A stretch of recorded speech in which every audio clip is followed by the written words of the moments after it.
பாருங்க நம்ம வந்து பால் பாயசம் செய்ய போறோம். அதுக்கு தேவையான பொருள் 1/2 கப் ஜவ்வரிசி, 1 கப் சேமியா, 1/2 கப் சர்க்கரை, இது வந்து காஜு முந்திரி பருப்பு, கிஸ்மிஸ், அப்புறம் வந்து பால். இப்ப இந்த மாதிரி ஒரு கடாய் எடுத்து கொஞ்சமா நெய் ஊற்றி அதில் வந்து இந்த சேமியாவை போட போகிறோம். சேமியாவை நல்லா வறுத்து எடுக்க போகிறோம். வறுத்துட்டு நல்லா ப்ரௌன் கலர் ஆகிற வரைக்கும் வறுக்கணும்.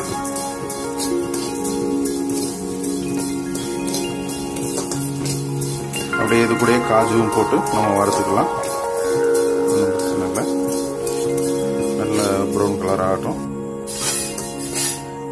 இப்போ பாருங்க நம்ம சேமியா நல்ல ப்ரௌன் கலர்ல ஆயிடுச்சு.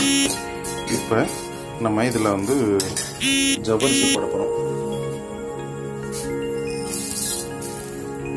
ஜவ்வரிசி போட்டாச்சு. லேசாக ஒரு கிண்டிட்டு கொஞ்சம் தண்ணி ஆட் பண்ண போகிறோம்.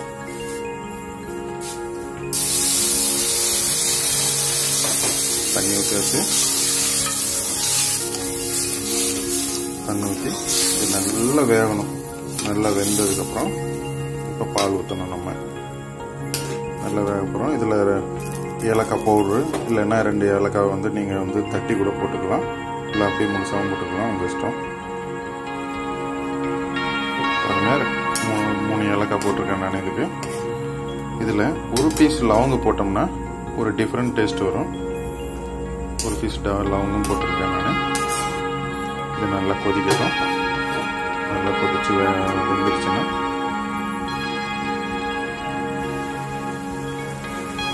பாருங்க நல்லா கொதிக்குது. வெந்து வர்ற சமயம் நம்ம அந்த முந்திரி பருப்பையும் போட்டோம், அதுவும் கூடயே வருது. இப்போ பாருங்க இந்த சேமியா நல்லா வெந்துருச்சு. ஒரு 70% வெந்துருச்சு பாருங்க. இப்போ இதை நம்ம பால் ஊற்றி இந்த தண்ணியெல்லாம் நல்லா வத்திருச்சு. இப்போ பால்லேயே இதை கொதிக்க வைக்க போகிறோம். இப்போ நம்ம இதில் பால் ஊற்றிட்டோம்.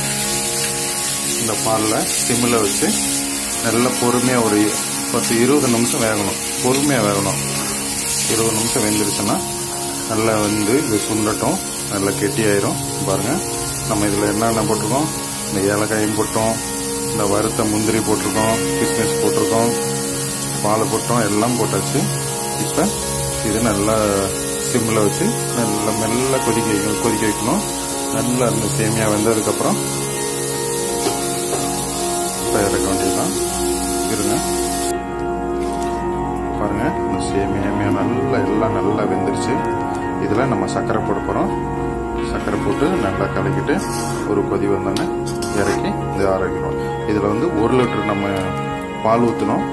1 லிட்டர் பாலில் வந்து இது 1/2 லிட்டர் ஆகிற வரைக்கும் நம்ம சுண்ட வச்சோம். சுண்ட வச்சாதான் இதில் டேஸ்ட்டு. 1 லிட்டர் பாலை 1/2 லிட்டர் ஆக்கணும். சரிங்களா?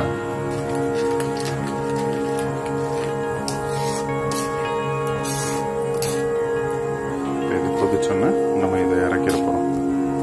சரிங்களா?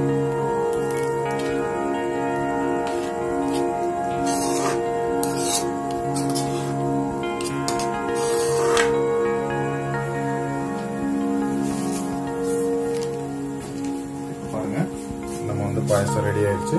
நம்ம இதில் வந்து ஒரு பவுலில் ஊற்றி